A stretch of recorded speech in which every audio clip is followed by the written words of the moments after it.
एक पिता के आंसू, समीउल्लाह की यात्रा। समीउल्लाह जर्जर चटाई पर बैठे हुए थे। मंद रोशनी वाले कमरे में जलती हुई मोमबत्ती की टिमटिमाती लौ को देख रहे थे। उनके खुरदुरे हाथ घुटनों पर टिके थे और उनके कंधों पर दुनिया का भार था। मिट्टी की ईंटों से बना यह छोटा सा कमरा ठंडी रातों की हवाओं से लड़ने में मुश्किल से सक्षम था। उनके तीन बेटियां, आमिना, सारा और नूर, कोने में रखे पतले गद्दे पर एक दूसरे से लिपटी सो रही थीं। उनकी हल्की सांसें ही कमरे की शांति को तोड़ रही थीं। समीउल्लाह के लिए जीवन कभी आसान नहीं रहा। वर्षों पहले पत्नी की बीमारी से मृत्यु हो गई थी और तब से वे अकेले अपनी बेटियों की परवरिश कर रहे थे। हर सुबह वे सूरज उगने से पहले मजदूरी करने निकलते और ईंटें ढोते और दिन भर मेहनत करते। उनकी छोटी सी कमाई से मुश्किल से खाने और किराए का खर्च निकलता था, लेकिन वे कभी अपनी बेटियों को भूखा सोने नहीं देते, भले ही खुद भूखे रहना पड़े।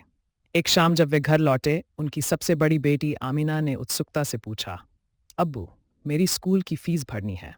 अगर अगले हफ्ते तक फीस नहीं दी तो मुझे स्कूल छोड़ना पड़ेगा। समीउल्लाह का दिल भारी हो गया। वे हमेशा अपनी बेटियों को पढ़ाने का सपना देखते थे, क्योंकि यही गरीबी से बाहर निकलने का एकमात्र रास्ता था। लेकिन पैसे कहाँ से आएंगे?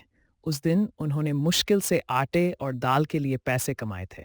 उस रात वे बाजार में भटक रहे थे, मन में बेचैनी थी। वे एक अमीर व्यापारी की दुकान पर रुके, संकोच भरे लेकिन दृढ़ थे।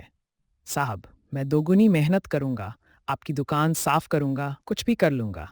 कृपया मेरी बेटी की फीस के लिए मुझे एडवांस दे दीजिए। व्यापारी मुस्कुराया। कर्ज एक बेड़ी है, बूढ़े आदमी। क्या तुम इसका भार उठा सकते हो? भारी मन से समीउल्लाह ने हामी भर दी। वे पहले से भी ज्यादा मेहनत करने लगे, अपनी कमजोर काया को सीमा से परे धकेलते हुए।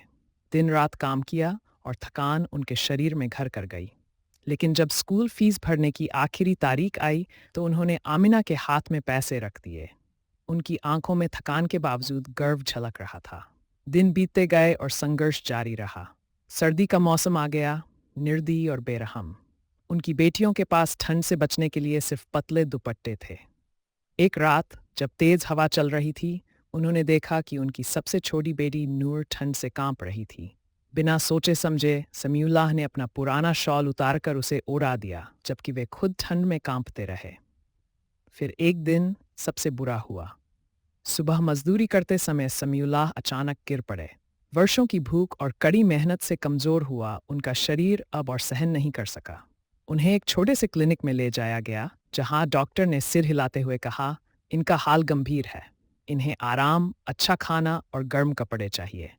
लेकिन वे कैसे आराम कर सकते थे जब उनकी बेटियां उन पर निर्भर थीं? यह खबर पूरे मोहल्ले में फैल गई। जो लोग अब तक उनके संघर्षों से मुंह मोड़ चुके थे, अब फुसफुसाने लगे। फिर कुछ अप्रत्याशित हुआ। वही व्यापारी जिसने कभी उनकी मदद से इनकार कर दिया था, अब उनके घर पहुंचा। वह गर्म कपड़ों और खाने का एक गठरी लेकर आया। तुम्हारी बेटियों के लिए तुम्हारा समर्पण देखकर मैं प्रभावित हुआ हूं। मैं अब तुम्हें यूं संघर्ष करते नहीं देख सकता। उसने उदारता से एक बड़ी रकम समीउल्लाह को सौंपी। समीउल्लाह की आंखों में आंसू आ गए। वर्षों बाद उन्होंने उम्मीद की हलका